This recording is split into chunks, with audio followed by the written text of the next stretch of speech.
Hey folks, I'm in the kitchen today.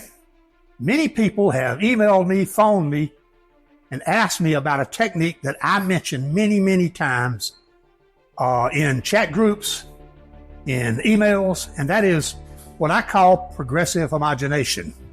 Homogenization is critical to make a sauce stick together, to make it have that smooth, slick feel. Homogenization combined with emulsification makes a wonderful sauce. So you stick with us. I'm going to show you how to do this.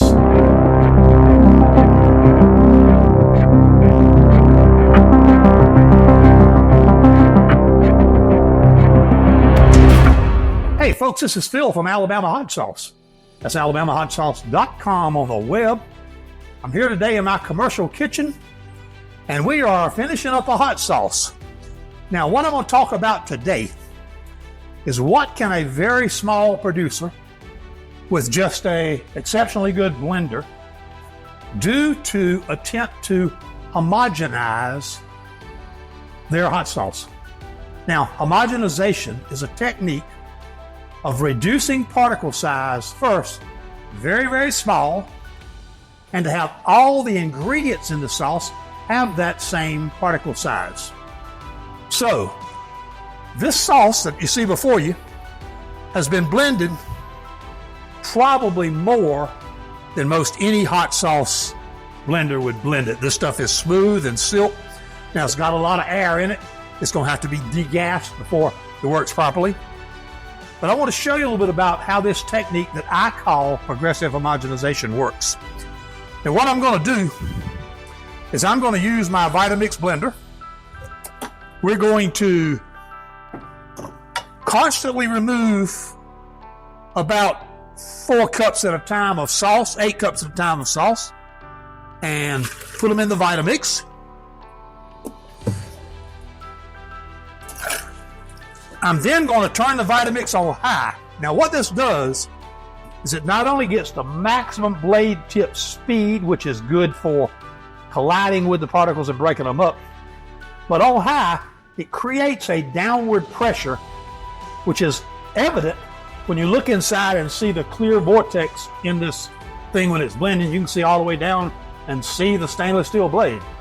But that's creating a very high pressure, so that pressure, that cutting together, combined with a lot of blending time, is going to homogenize this sauce. So we take this cup out, we turn it on.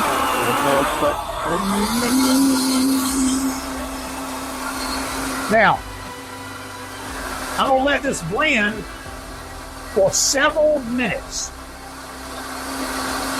And the whole time what it's doing is just taking this 2 liters of sauce and it is chopping it up, it's pounding it, it's gradually reducing the particle size. The more we can reduce it, the better.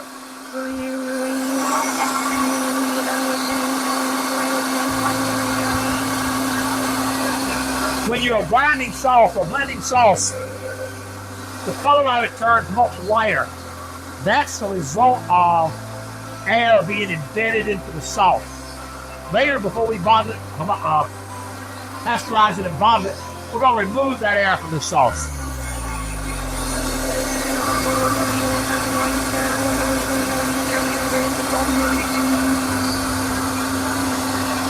Now, this may seem like excessive blending, but what we're trying to do is I'm trying to get those particles just as small as I can possibly go.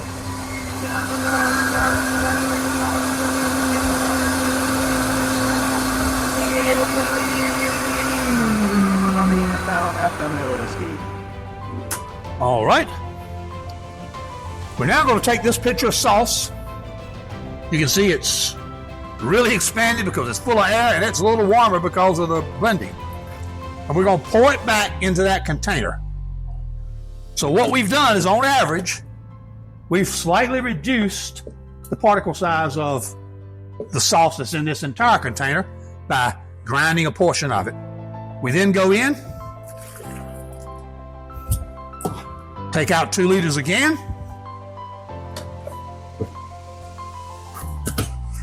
and we blend them.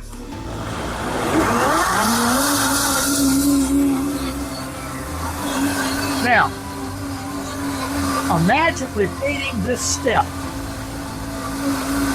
about 50 times over the course of the next hour and a half. Normally I would have 2 blenders out here, or maybe 3 blenders doing this. It would move quite fast. But I'm only doing it today with 1, so 1's what I got. That's what we're going to go with. We're just going to keep repeating this process. Heavily grinding, pouring back, mixing. Heavily grinding, pouring back, mixing. And I'll be back with you towards the end, and we'll take a look at what this looks like.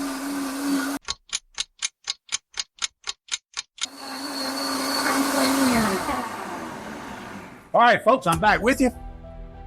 It's been about 45 repetitions of the sauce. This took about 1 hour and 45 minutes. And I'm on my final pitcher. And I'm telling you, this stuff is slick.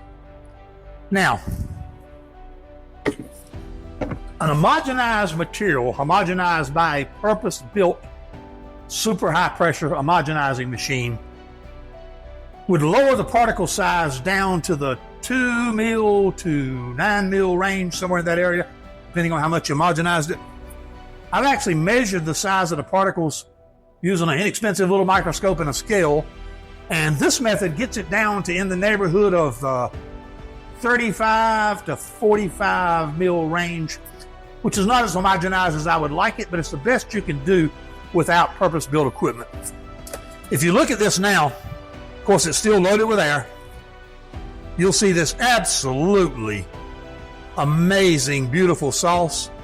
This stuff is smooth, it's slick.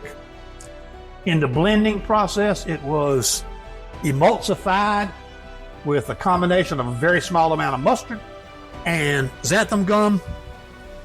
The xanthan gum makes it really slick and smooth. It makes it a perfect consistency. It's going to be a very, very good mouthfeel. We'll now take this sauce that's been blended, emulsified, progressively homogenized. We'll subject it tomorrow morning to vacuum. We'll vacuum all the air out. We'll pasteurize it, and it'll go on to bottling.